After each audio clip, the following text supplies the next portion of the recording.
Բարև ձեզ, Եվրոմեդիա 24-ի տաղավարում այսօր զրուցելու եմ Հայաքվե ազգային քաղաքացիական միավորման անդամ Հովհաննես Իշխանյանի հետ։ Բարև ձեզ, պարոն Իշխանյան։ Բարև ձեզ։ Այսօր պատերազմի 5-րդ տարելիցն է, բայց հարցը մնում է դեռ բաց, ով բերեց պատերազմը։ Նիկոլ Փաշինյանը մեղադրում է նախկին նախագահներին, նախկին նախագահները մեղադրում են Նիկոլ Փաշինյանին։ Ձեզ համար այս հարցը պատասխան ունի։ Այս հարցը նույնիսկ քննարկելու ենթակա չի, որովհետև մենք չենք քննարկում երկրագունդը տափակա, թե կլոր է, դա անիմաստ քննարկելու հարց է, թեև ստիպված են որոշ աստղագետներ եւ ֆիզիկոսներ եւս մեկ անգամ հիմնավորել։ Նախ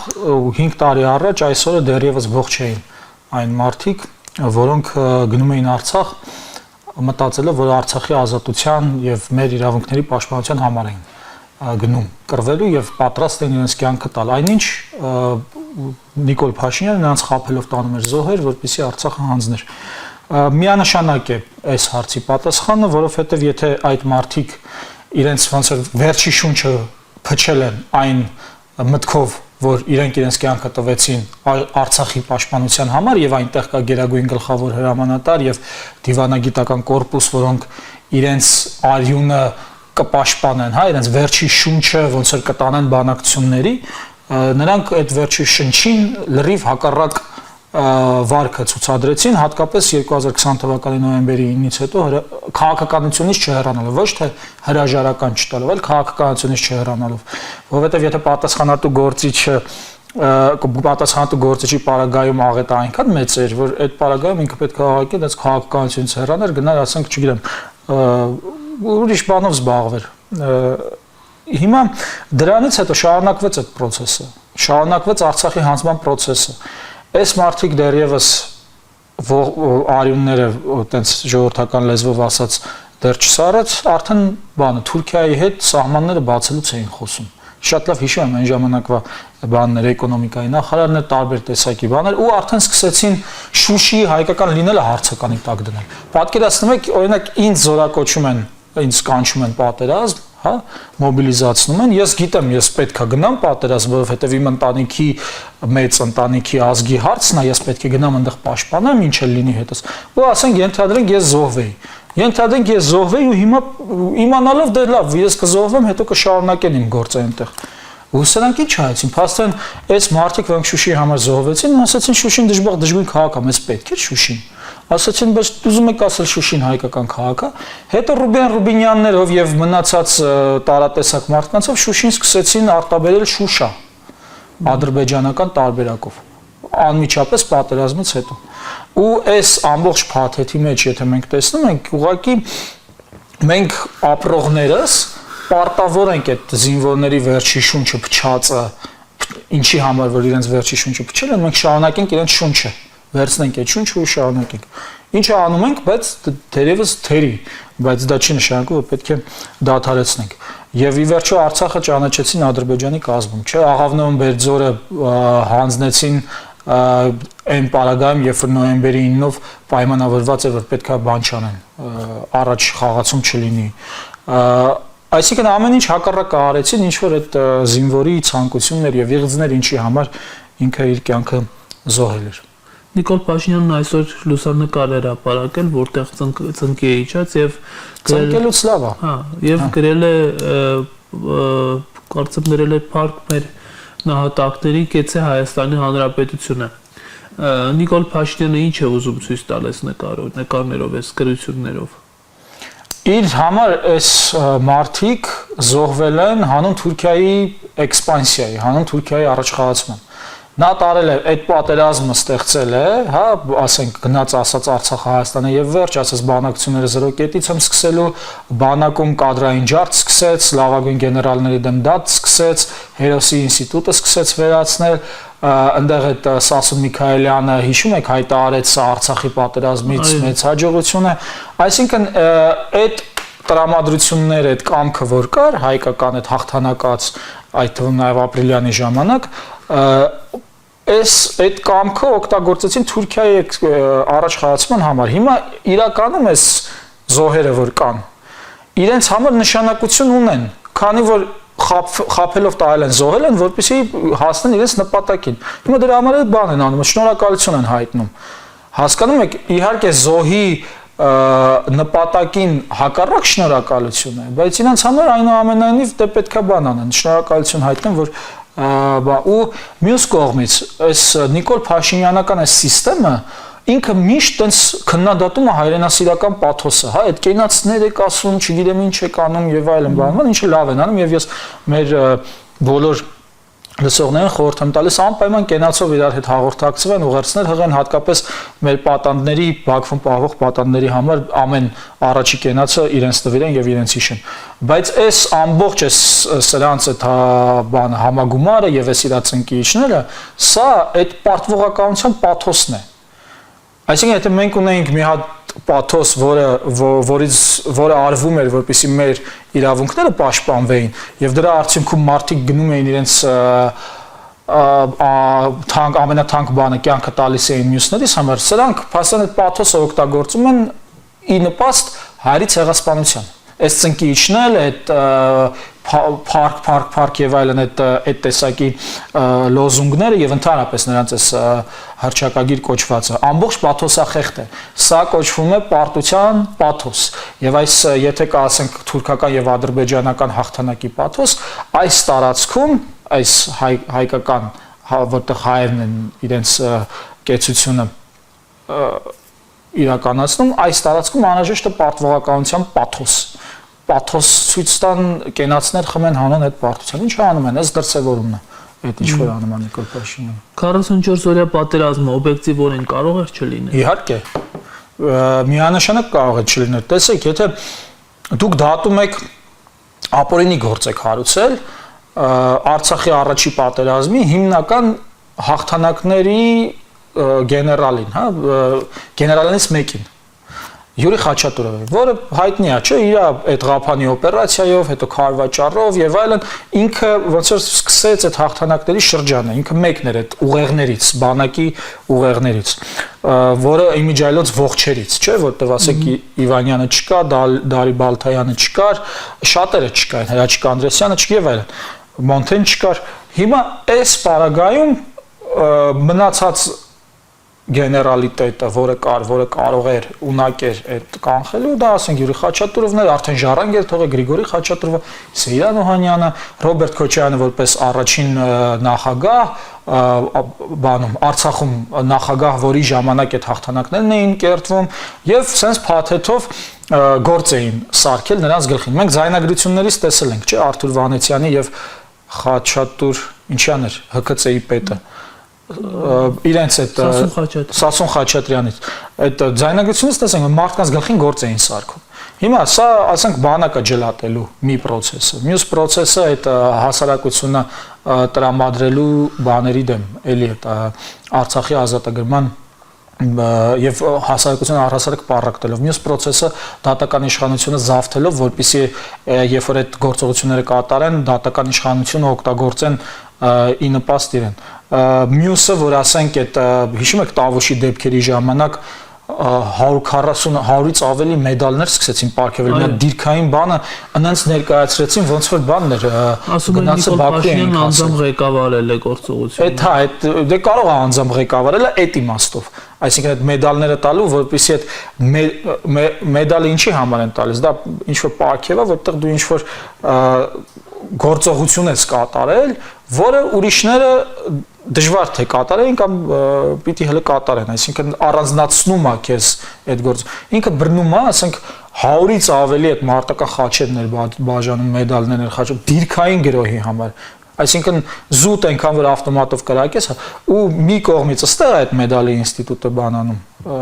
փոշիացնում, մի կողմից Ադրբեջանին լարում է, ժողովրդին լարում է սրանց դեմ։ Գիտեք, օրինակ 2008 թվականին երբ որ ստեղ մարտի 1-ի դեպքերն էր, ես այդ ժամանակ ծառայում էի, մեզ էլ հայ-հայատ անում էին արդեն բանի, պատերազմի, մենք գիշերը արդեն ամեն ինչ հավաքել էինք, որ առավոտը պետքա գնանք, բայց հանդարտվեց։ Մարտակերտի շրջանում եղել է թերևս պատերազմից հետո 94 թվի ամենամեծ միջադեպը, գրող այնտեղ եկել են մի քանի նույնիսկ գյուղեր են մտել եւ այլն, հետո մենք հետ ենք շպրտել, բայց սրա մասին չի խոսացվել։ Իսկ ինչի՞ չի խոսացվել սրա մասին, որպեսզի չգրգռի Ադրբեջանի ժողովրդին, ասեք պատկերացեք, այդ գրոհը շատ ավելի մեծ էր, քան այդ Տավուշի դեպքը, հենիփր sense մի հատ ավտո էր եկել թողել էին բանման, բայց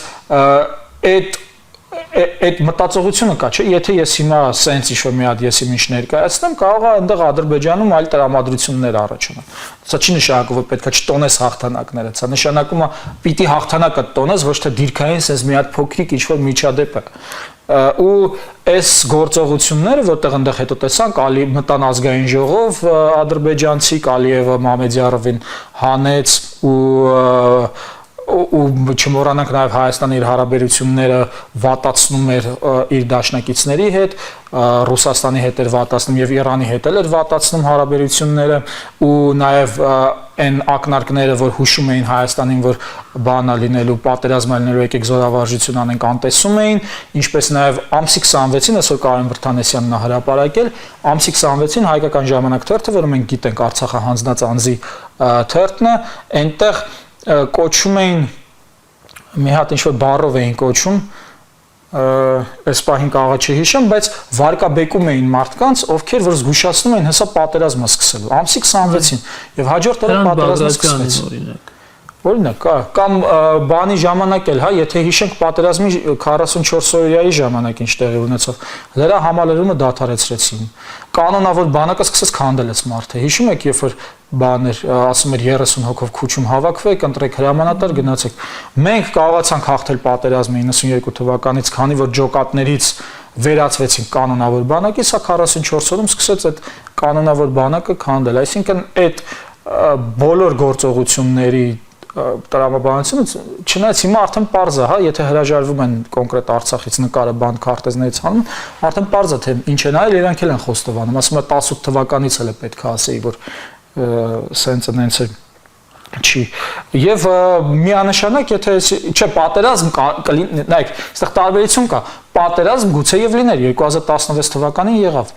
բայց չէր լինելու այն պատերազմը, որը զինվորին խաբելով տանում է նահատակում է։ Նույնիսկ ես ասեմ, կարող է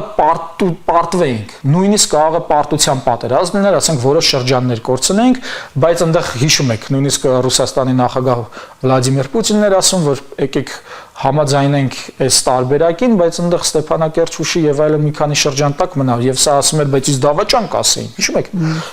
Բայց նույնիսկ կարող է պարտվել, բայց դավաճանական պատերազմ մենք չէինք ունենա, Դավաճանը Նիկոլ Փաշինյանը զես։ Դավաճան կոչվում է նա, ով անցնում է թշնամու կողմը եւ սկսում է վնասարարություն անել իր այդ սկզբնական համայնքին։ Արցախը Ադրբեջանի կազմում ճանաչելը, նոյեմբերի 9-ից հետո հրաժարական եւ քաղաքականությունից չհեռանալը, հա, Տավուշի տարածքները տալը, Գորիս-Կապան ճանապարհը բոլորիցս գաղտնի տալը, Շուշի հայկական լինելը կասկածի տակ դնել, այս բոլորը թշնամու կողմը անցնելու գործողություններ են, որը վնասել է ինձ։ Ես հիմա Արցախ չեմ կարող գնամ, իմ իրավունքները խախտված են եւ իմ միջելուց միջազգային դատարանից հայցերը հետ կանչելն էլ եւս թշնամու կողմը անցնելը։ Հիմա թե ինչի արդյունքում է թշնամու կողմը անցել, դա հարցի այլ մասն է եւ վճիռը այնը, որ այստեղ կա դավաճանություն։ Թե ինչի արդյունքում է ասել, դա արդեն այլ քննարկման թեմա է։ Եվ այս դավաճանի սահմանմամբ, այո, նրանք դավաճան են, սահմանեցի չէ, որ դավաճան են։ Այն ինչ պետք էր ապացուցել։ Հիմա ինչքան էլ ուզում է գնան իրար համոզեն, ինչքան էլ մեզ ուզում է ասեն դավաճան ենք, դավաճան չեք։ Ըստ սահմանման իրենք դավաճան են։ Բայց Նիկոլ Փաշինյանն ասում է, որ եթե ես համաձայնեի օրինակ պատերազմը կասեցնել, այդ դեպքում ինձ կասեին դավաճան։ Այս բaragայում մի քիչ հակասություն չկա արդյոք, որ ինքը մինչև վերջ չի փորձել համաձայնել Ադրբեջանի պահանջներին։ Նոյեմբերի 9-ից հետո քաղաքականությունից դուրս գա։ Լավ, ենթադրենք մտածել է իրանք ասեին դավաճան, ենթադրենք տես տոգորվել է։ Նոյեմբերի 9-ից հետո դու պետք է գնաս, որովհետև դու քո խոստումը ոչ թե չես կատարել, այլ դու քո խոստմանը լրիվ հակառակն ես արել։ Դու եկել ես Արցախի ինքնորոշման հարցով, չէ՞, մենք մարդիկ քեզ վստահել են, որ կլինի, չգիտեմ, ժողովրդավարություն, հələ դրանք մի կողմ,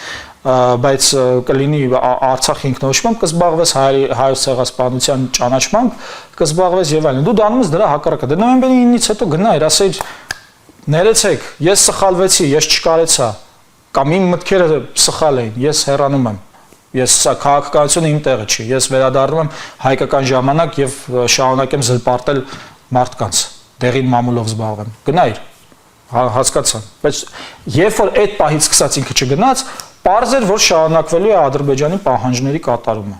Պարզ էր, չէ, եւ կատարվեց, չէ։ Բերեց նրան, որ Արցախը հանձնվեց Ադրբեջանին։ Եթե գնար, մենք կունենայինք հնարավորություն նոր իրավիճակ։ Իմիջիալից մի բան էլ կա, որ պետք է հիշենք։ Պատերազմի ժամանակ օպերատիվ շտաբ ստեղծելու առաջարկ եղավ բոլոր նախավարչապետերով եւ նախագահներով։ Մերժեց այս մարդը։ Դուք պատկերացնում եք, ասենք, դու պատերազմի մեջ ես, քո ռեսուրսները, քո ստեղծել ես, չէ՞, այդ մարդիկ համալսարանները կան ստեղ, ինստիտուտներ կան, դրանցով անցել են, եւ մենք ունենք այդ տարերը, այդ էլեմենտները, որ դնում ես համակարգի մեջ, սկսում են աշխատել։ Եվ ինքը հրաժարվում է դրանից։ Դավաճան չի, բա ինչ է։ Մի խոսքով,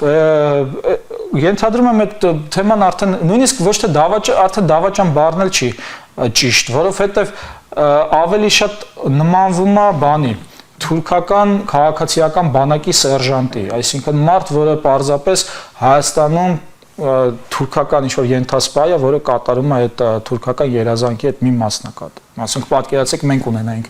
այսպիսի մի մարդ, որը թուրքերեն էր խոսում եւ մենք մտնում էր, ասենք, թուրքական քաղաքականության մեջ, իշխանությունը վերցնում էր, իհարկե թուրքական լոզունգներով, թուրքական լոզունգներ որն է, սրանք կցեղասպանենք, դրանք կցեղասպանենք, մի խոսքով, այտենց դառնում էր, գալիս էր դառնում էր իշխանության ու սկսում էր, այտենց դեպքեր եղել են, չէ՞, օրինակ Հունաստանում եղել է, Եգիպտոսում եղել է։ Մի խոսքով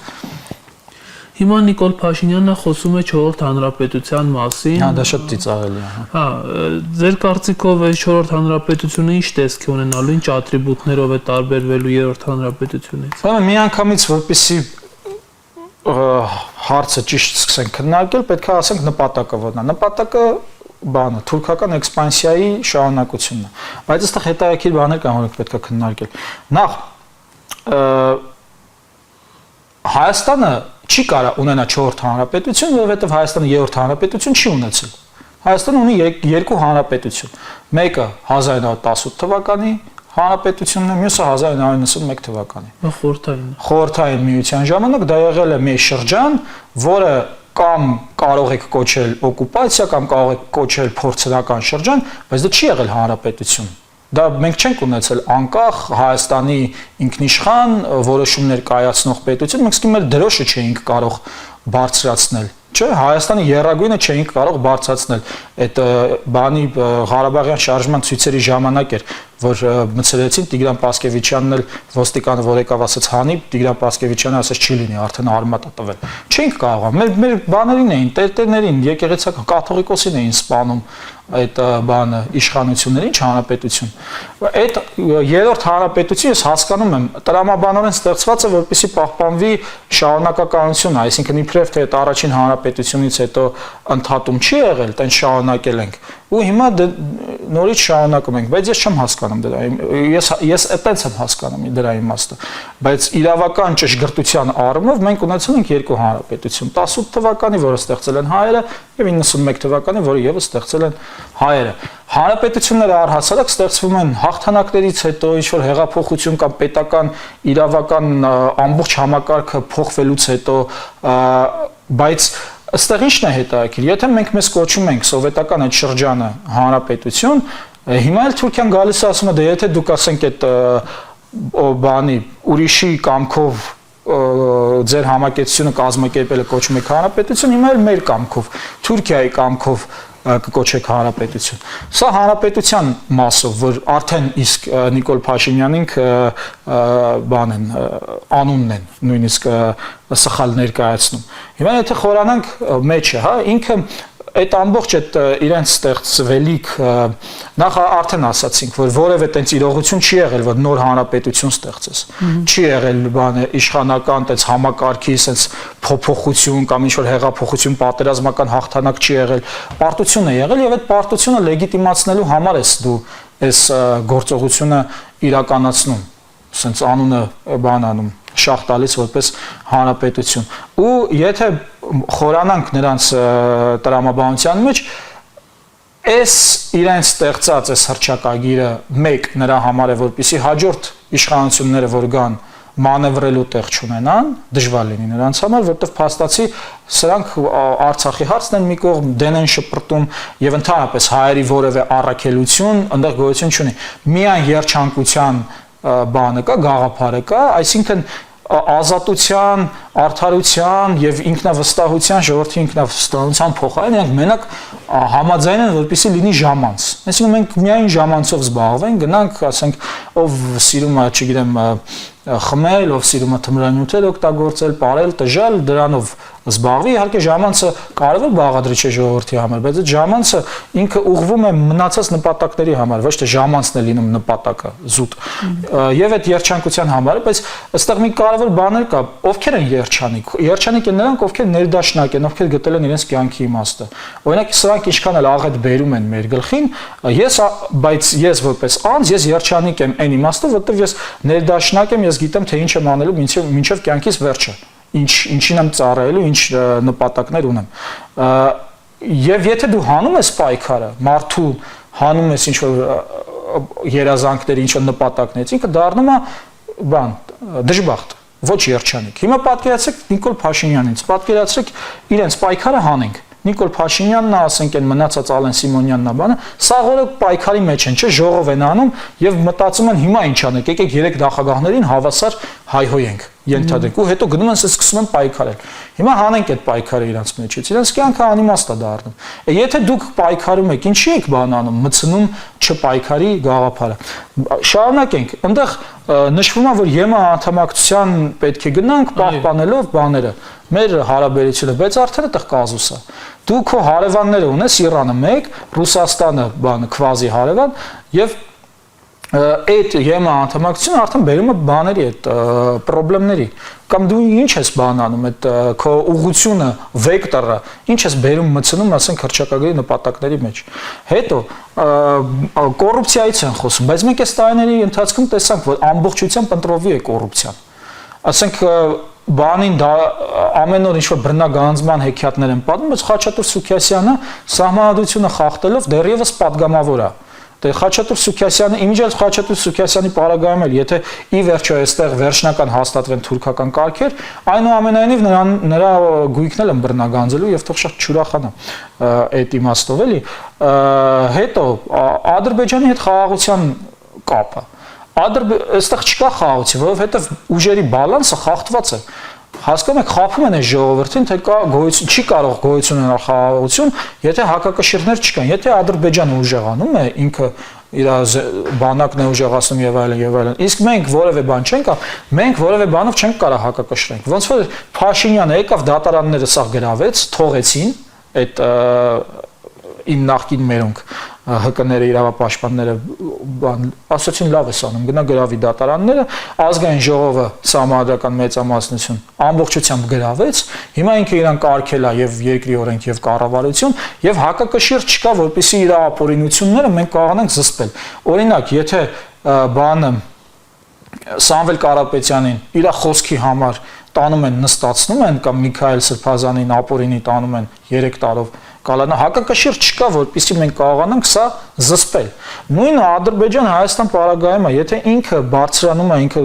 իր ամեն ինչ ստեղ գրավում է ենթակառուցվածքները ճանապարհները չգիտեմ բանակն է իր ուժեղացնում իսկ դու ոչ մի բան չես անում դու անընդհատ այսպես ենթարկվելու ես անընդհատ ընկնելու ես Սամվել Կարապետյանի օրը որպես ազգ այսինքն քո խոսքի համար քեզ տանելու են նստացնեն ուրեմն էս էլ է անհեթեթություն բանում այդ իրենց այսպես կոչված հռչակագրում դա իսկ վերջում իհարկե ծնկի են իշնում նահատակների առաջ այսպես կոչված եւ տեսեք օրինակ մարդիկ կան որոնք չեն նահատակվել չէ իրենց կամքով իրենց գիտակցությամբ գնացել են կռվել են նույնիսկ զորք են հավաքել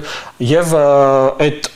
իրանց լեզվով ասած շատ զինվորականներ ասում են չէ մենք բախտը չունեցանք դաշտում ընկնելու բայց ամեն դեպքում չեն ընկել օրինակ Աշոտ Մինասյանը հիմա բան արեցին Սիսական ջոկատի հրամանատարը նրան դատապարտեցին ազատազրկման ապօրինի կրկին ինչ որ իր ռեստորանից մի քանի 100 մետր այնտեղ առյուծի վանդակ կար առյուծեր մնում տարը ինչ որ զենքեր են հայտնաբերել առյուծնացնելով արել չգիտեմ ու տենց կապել են իբր ապօրինի զենքն տանում են կալանավորում են հիմա այս մարդը այդ որը կոչում են նահատակներ իրանց այդ նահատակների ամբողջության համակարգի մեջից է, բայց չնահատակված։ Ուրեմն դու ո՞նց ես այս պաթոսը, այս կեղծ պաթոսովը իջնում նրա ծնկի առաջ։ Դու նրա ընդհանրապես կարող են ԿՊ-ն իջնել նահատակների ծնկի իջնել, ինչը ողջունելի է, բայց խառակիրի անելու համար, որպես իրենց պատիվը պահելու, հա, մենք չկարողացանք ձեր պատիվը պահենք, կորցնելով մեր պատիվը եւ մենք ստիպված ենք